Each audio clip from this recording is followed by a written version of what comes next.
암호화폐 역사에서 절대 잊을 수 없는 5가지 사건을 소개할게요. 여러분이 듣지 못했던 이야기와 그 안의 의미까지 함께 들여다보죠.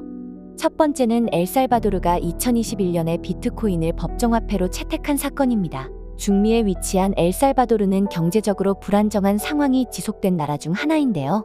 역사를 보면 미국 달러가 2001년에 공식 화폐로 채택되면서 자국 화폐를 상실하게 되었죠. 그동안 미국에 의존한 경제를 벗어나고자 비트코인을 선택했다는 분석이 많습니다. 엘살바도르는 청년층이 많고 IT와 디지털 기술을 수용하는 문화도 비교적 빠르게 자리 잡았습니다. 당시 나이브 부켈레 대통령은 비트코인 법정화폐 채택을 통해 국가 경제의 독립을 꾀하려 했고, 모든 국민에게 치보 월렛이라는 전자지갑을 배포하며 디지털 결제를 장려했습니다. 비트코인을 통해 수익을 낼 수 있다는 비전도 제시했죠. 하지만 비트코인은 안정적이지 않다는 우려가 있었고, 엘살바도르 국민들 중 일부는 이 정책에 불안감을 느끼기도 했습니다.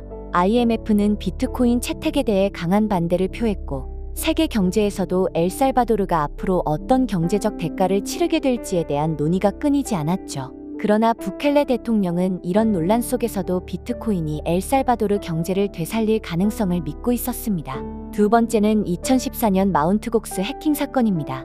일본의 마운트 곡스는 당시 전 세계 비트코인 거래의 70% 이상을 차지한 거대 거래소였습니다. 이 거래소는 초창기 암호화폐 시장에 있어 핵심적인 위치에 있었죠. 하지만 2014년 해커들이 시스템의 취약점을 노려 약 85만 개의 비트코인을 탈취해 갑작스레 파산하게 되었습니다. 당시 비트코인 가격으로 4억 7천만 달러였지만 오늘날 가치로는 수십조 원에 이르는 막대한 손실이었죠. 이 사건은 많은 이들에게 암호화폐의 리스크를 알리는 경종을 울렸습니다. 디지털 금이라 불리던 비트코인의 안전성에 대한 신뢰가 흔들렸고, 암호화폐 거래의 보안이 시장에서 매우 중요한 요소임을 인식하게 했습니다. 마운트 곡스 사태 이후 일본은 더 엄격한 규제와 관리 체계를 구축했고, 전 세계적으로도 거래소 보안에 대한 논의가 활발해졌습니다.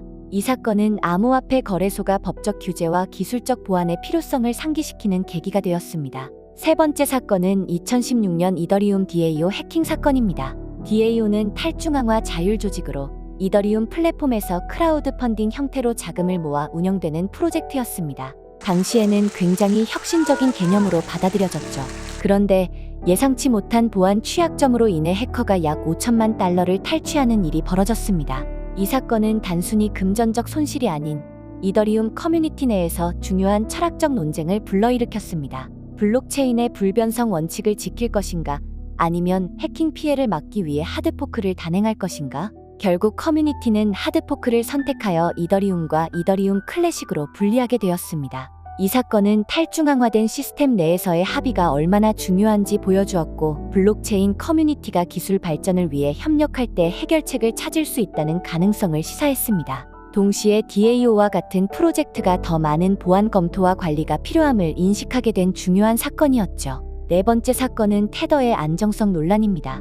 테더는 스테이블 코인 중 가장 대표적인 코인으로 1USDT는 1달러와 1일 비율로 연동된다는 개념 아래 개발되었습니다. 하지만 2019년 테더가 실제 발행량에 해당하는 달러 준비금을 보유하고 있지 않다는 사실이 밝혀지며 시장에 큰 충격을 주었죠. 스테이블 코인은 암호화폐 시장에서의 변동성을 완화해주고 실물 자산과 연동되어 있기 때문에 안정적이라는 이미지가 있습니다. 하지만 테더 논란은 스테이블 코인이 반드시 안정적인 것은 아니라는 사실을 드러냈습니다. 이후 테더는 준비금에 대한 투명성을 강화하겠다고 약속했지만 여전히 시장의 의구심은 완전히 해소되지 않았습니다. 이 사건은 스테이블 코인이 더 많은 신뢰를 얻기 위해 어떤 투명성을 보장해야 하는지에 대한 논의를 불러일으켰고, 스테이블 코인 발행사가 책임과 신뢰를 지켜야 한다는 목소리가 커지는 계기가 되었습니다. 다섯 번째는 2021년 중국의 암호화폐 채굴 및 거래 금지 정책입니다.